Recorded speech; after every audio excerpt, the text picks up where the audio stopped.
Muy buenos días a todos. Estamos dando inicio al comité GSC correspondiente al 4 de diciembre de 2019. Calendario económico. Iniciamos con algunos resultados que obtuvimos el día de ayer con respecto a la medición del PMI del sector servicios de pequeñas y medianas empresas en China. Este indicador mejoró desde los 52 a los 53.2 para el mes de noviembre, haciendo que el indicador compuesto desde el 51.1 al 53.5, haciendo que el indicador compuesto mejorara también. Recuerden que en el indicador Kaizen también tuvimos indicadores favorables o lecturas favorables sobre el tema industrial, y de esta manera digamos que China está mostrando de alguna forma que está utilizando sus instrumentos de política para compensar todo lo que ha venido ocurriendo con respecto a la guerra comercial. Por otro lado, en Europa se conocieron las mediciones definitivas de los PMI de servicios y compuestos. En general, lo que obtuvimos fue un incremento en el sector servicios, pasando el indicador de su lectura inicial de 51.5 a 51.9, lo cual pues impacta el indicador compuesto también de manera positiva. En vez de estar muy cerca del estancamiento 50.3, mejoró levemente a 50.6. Francia no le fue bien, Alemania sí, y la mayoría de países de la zona euro se han visto beneficiados. Con respecto a Brasil, hoy se van a conocer cifras de producción industrial correspondientes al mes de octubre.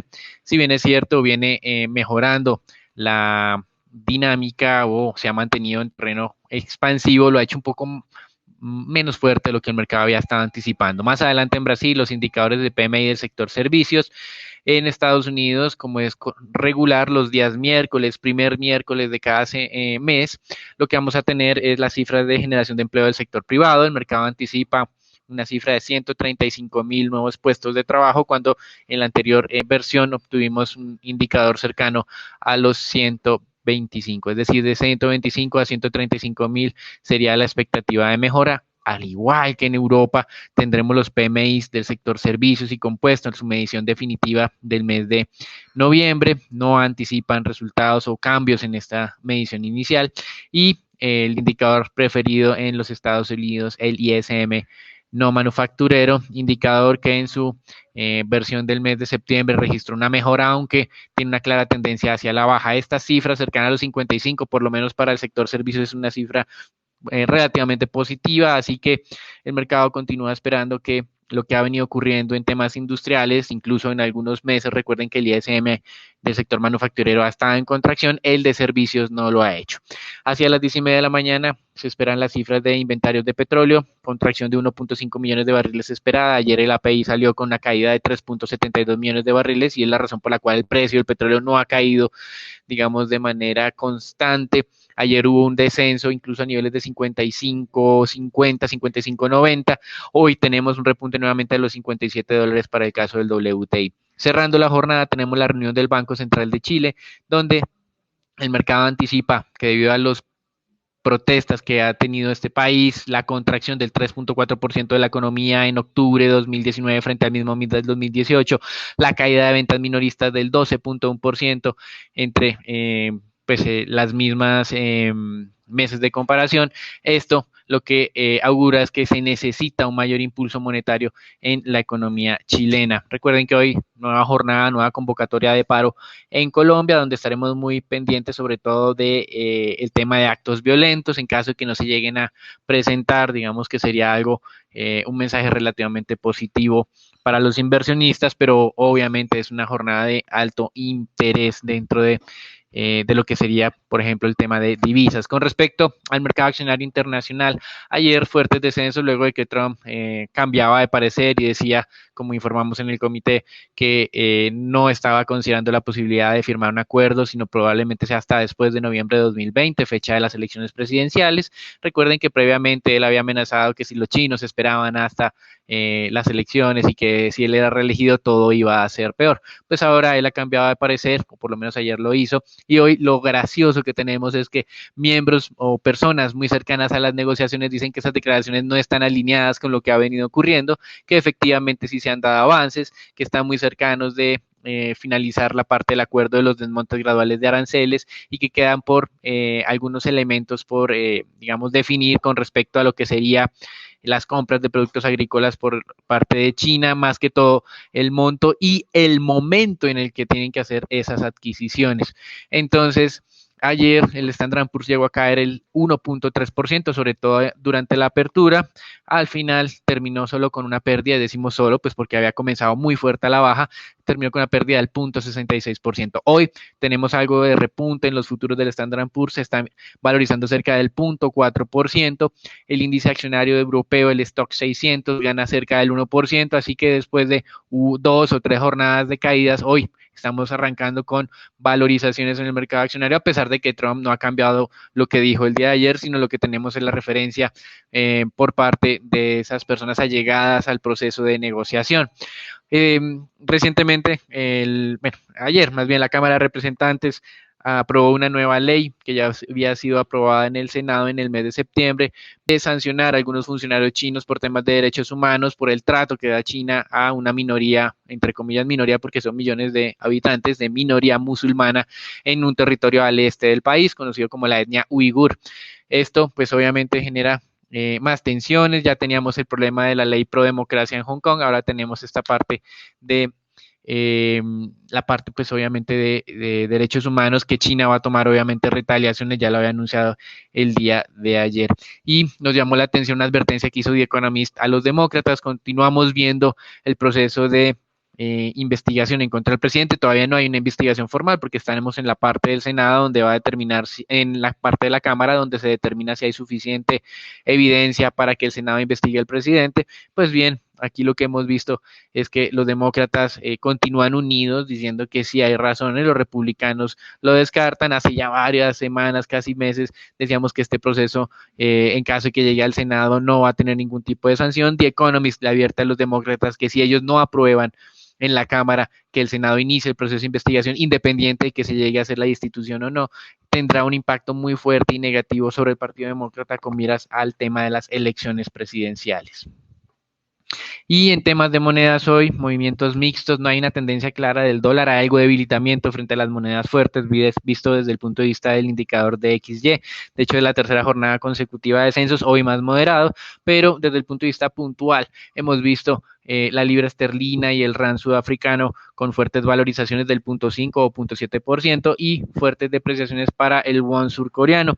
Con respecto al tema del yuan, vemos hoy que el Banco Central de China respondió a esa amenaza comercial del presidente Trump de postergar las cosas hasta noviembre de 2020 y eventualmente la implementación de aranceles el 2015, de aranceles este 15 de diciembre de 2019, que pues todavía no es algo fijo, dependiendo obviamente de cómo vayan las negociaciones. Pero esto generó movimientos negativos en los mercados, sobre todo en lo que es especulación con respecto al valor del yuan, y el Banco Central de China permitió que esto avanzara un poco más de lo que los analistas consideraban como posible. Así que esta mostraría que China de alguna forma se muestra amigable por un lado, amenaza en el lado obviamente de lo que son los ONGs que defienden derechos humanos en su país y obviamente de alguna manera tienen nexos con miembros del gobierno estadounidense, y por el otro lado, desde el punto de vista de monedas, permite la respuesta de debilitamiento del yuan como una manera para hacer saber a los Estados Unidos que en caso de imposición de aranceles ellos obviamente permitirán la fluctuación del yuan y que de esa manera se compense parcialmente la pérdida de competitividad. Con respecto a lo que es el mercado petrolero, es llamativo que a pesar de todos estos elementos que tenemos de factores de riesgo en los mercados, el día de ayer solo haya descendido parcialmente hacia niveles cercanos a los 55,5, como estamos reportando acá. Y lo más interesante que hemos tenido recientemente es un cambio. Ayer se estaba presentando un cambio potencial de señal para el mercado petrolero de alcista a bajista, no fue confirmado y por lo tanto hoy amanecemos con ese repunte nuevamente, manteniendo esa señal alcista que fue iniciada hacia el día 25 de noviembre, es decir, ya estamos hablando de semana y media con esta señal al alza para el mercado petrolero arriba, pues el siguiente nivel de referencia, obviamente estamos en un canal o una congestión muy fuerte, tendría que romper los 57 con 10 centavos, algo que estamos próximos en este momento para ser un poco más consistentes con este tema de la señal alcista. Con respecto a la información que tenemos, contradictoria completamente por parte de la OPEP, Irak, el ministro de Petróleo iraquí, mantiene su apoyo al nuevo recorte de producción o al recorte adicional de que ya se tiene. Recuerden que lo que hay pactado es 1.2 millones de barriles de producción menos frente a unas cifras de octubre 2018. Ahora lo que dice Irak o lo que decía desde el día de ayer es un recorte en total de 1.6 millones de barriles. Irak aseguró que Arabia Saudita apoya esta medida, pero estuvo reunido previo a la reunión de la OPEP del 5 y 6 de diciembre, lo que se conoce como el Comité Técnico Consultivo de la entidad, y miembros de este comité dicen que no hubo ningún tipo de discusión sobre esta propuesta que está mencionando el ministro de Petróleo iraquí. Así que esto está encontrado. Eventualmente los mercados entonces responden a la caída de inventarios API a conocer el día de ayer, como informamos en la sección del calendario, y que hoy eventualmente podríamos tener el mismo movimiento con respecto a la que son las cifras del Departamento de Energía o la Agencia de Información de Energía en los Estados Unidos.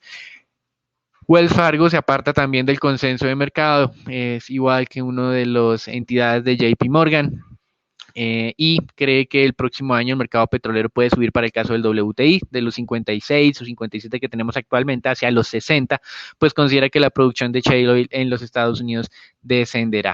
Y en el mercado de renta fija ya hubo un fuerte movimiento a la baja en las tasas de descuento por la aversión al riesgo. 10 puntos básicos alcanzamos a registrar en los tesoros a 10 años que pasaron del 1.82 casi a niveles del 1.71 o 1.72. Esta mañana avanzan 2 o 3 puntos básicos al alza. Tenemos 1.74 en los registros.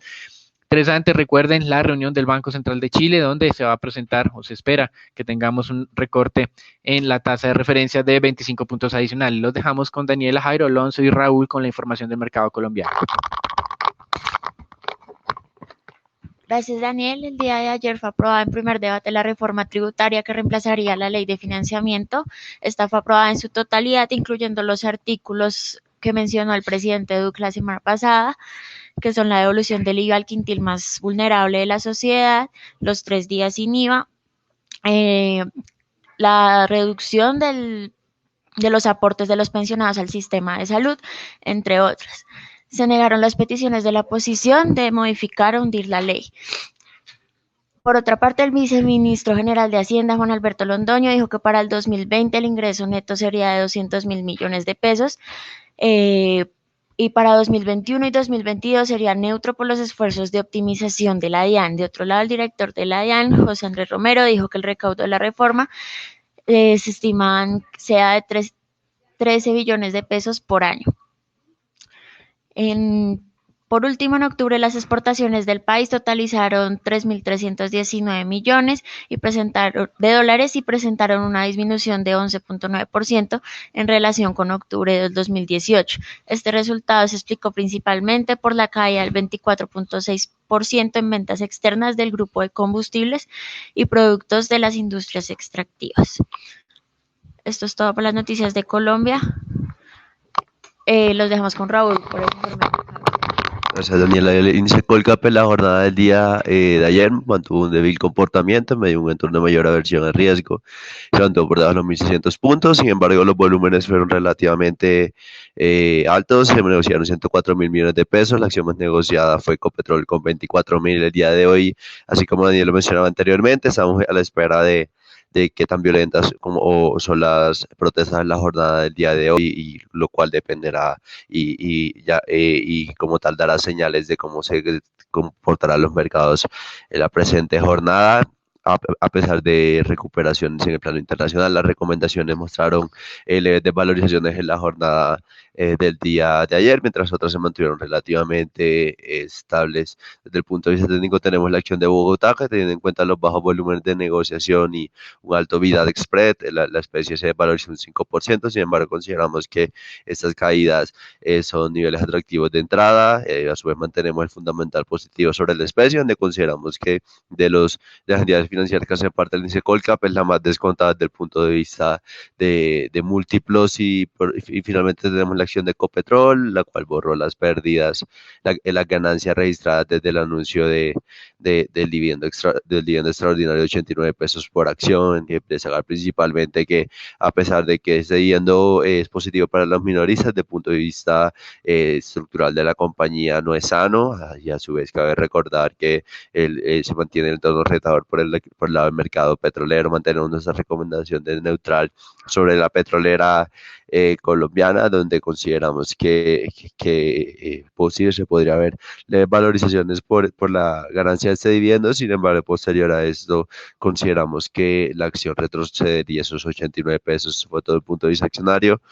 Y por el lado del dólar, el dólar en la jornada del día de ayer se retrocedió levemente, se mantuvo, tocó la banda superior según el indicador técnico, sin embargo cerró por debajo, cerró al 3.503,9 pesos por dólar, se negociaron 1.151 millones de dólares en la jornada del día de hoy. Se podrían ver leves presiones al alza, ver leves devaluaciones del peso colombiano ante esas expectativas de protestas en la jornada del día de hoy. Pues esto fue todo por el mercado de divisas. Los dejamos con renta fija con Daniela y Jari Alonso. Gracias, Raúl. Recordamos nuestra recomendación sobre títulos de deuda corporativa para diciembre, donde para plazos entre 2 y 5 años favorecemos títulos con cupón fijo. Y para plazos menores a 2 años, favorecemos títulos indexados a IBR con opción de diversificación en títulos IPC. Por el lado de los cierres de las tasas de negociación, seguimos viendo desvalorizaciones en todas las referencias, donde los que presentan mayor desvalorización con respecto al cierre del mes anterior son los títulos IBR a plazos de 1 año en 29 puntos básicos, seguidos de los IPC a 5 años en 13 puntos básicos. En la jornada anterior, tanto los test con vencimiento a 2024 como los test a 2028 presentaron valorizaciones y cerraron en 5.483 y 6.20 respectivamente. La curva de test en pesos se desvalorizó 2.48 básicos en promedio, los segmentos medio 4.13 básicos y largo 3.17 básicos presentaron los mayores descensos, permitiendo un aplanamiento de 3.5 básicos en la curva. Los test denominados en VR presentaron valorizaciones de 6.49 básicos por el aumento de las expectativas de inflación. En deuda corporativa se operaron alrededor de 28.588 millones a través del sistema transaccional y 549.825 millones por registro. Lo más transado fue IPC con vencimiento 2019, seguido de tasa fija con vencimiento a 2022. Eso es todo por nuestro comité el día de hoy. No olviden seguirnos en nuestras redes sociales y los esperamos mañana en un nuevo comité. Muchas gracias.